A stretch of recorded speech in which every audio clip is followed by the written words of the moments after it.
About 5 years ago, I lived downtown in a major city in the US. I've always been a night person, so I would often find myself bored after my roommate, who was decidedly not a night person, went to sleep. To pass the time, I used to go for long walks and spend the time thinking. I spent 4 years like that, walking alone at night, and never once had a reason to feel afraid. I always used to joke with my roommate that even the drug dealers in the city were polite. But all of that changed in just a few minutes of one evening. It was a Wednesday, somewhere between 1 and 2 in the morning, and I was walking near a police-patrolled park quite a ways from my apartment. It was a quiet night, even for a weeknight, with very little traffic and almost no one on foot. The park, as it was most nights, was completely empty. I turned down a short side street in order to loop back to my apartment when I first noticed him.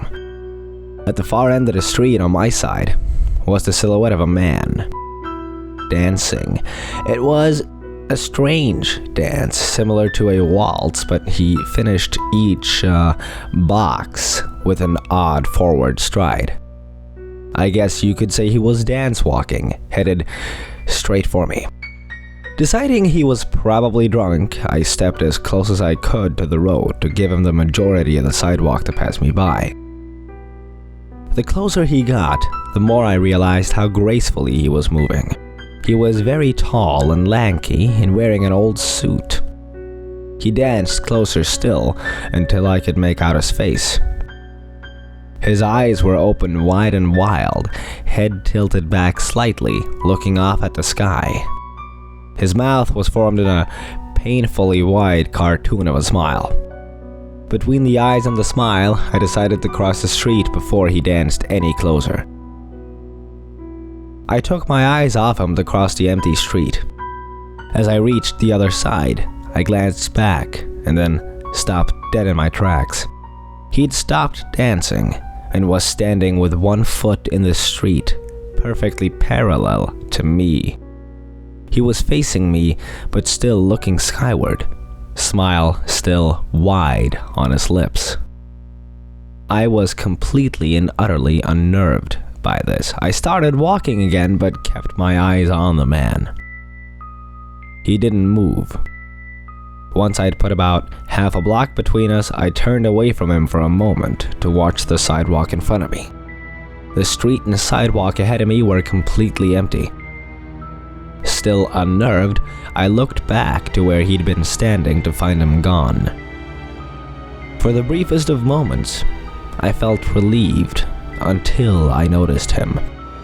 He'd crossed the street and was now slightly crouched down. I couldn't tell for sure due to the distance and the shadows, but I was certain he was facing me. I had looked away from him for no more than 10 seconds, so it was clear that he'd moved fast.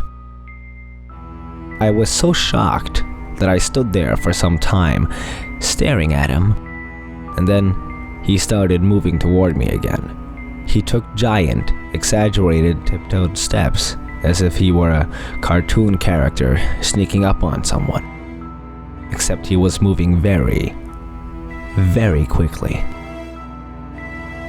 I'd like to say at this point that I ran away or pulled out my pepper spray or my cell phone or anything at all, but I didn't.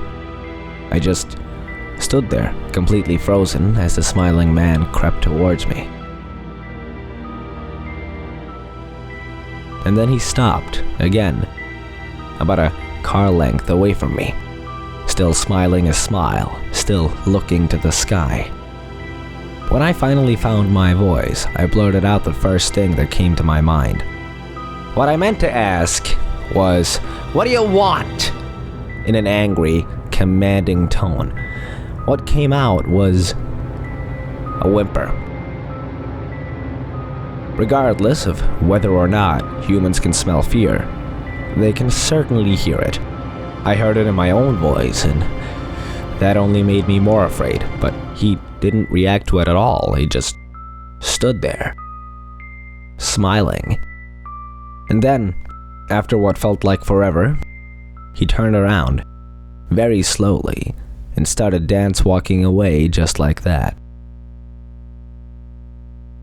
Not wanting to turn my back to him again, I just watched him go until it was far enough away to almost be out of sight. And then I realized something. He wasn't moving away anymore, nor was he dancing. I watched in horror as the distant shape of him grew larger and larger. He was coming back my way, and this time he was running. I ran too. I ran until I was off the side road and back onto a better lit road with sparse traffic. Looking behind me then, he was nowhere to be found. The rest of the way home, I kept glancing over my shoulder, always expecting to see his stupid smile, but he was never there. I lived in that city for 6 months after that night, and never went out for another walk. There was something about his face that always haunted me. He didn't look drunk, he didn't look high, he looked completely and utterly insane. And that is a very scary thing to see.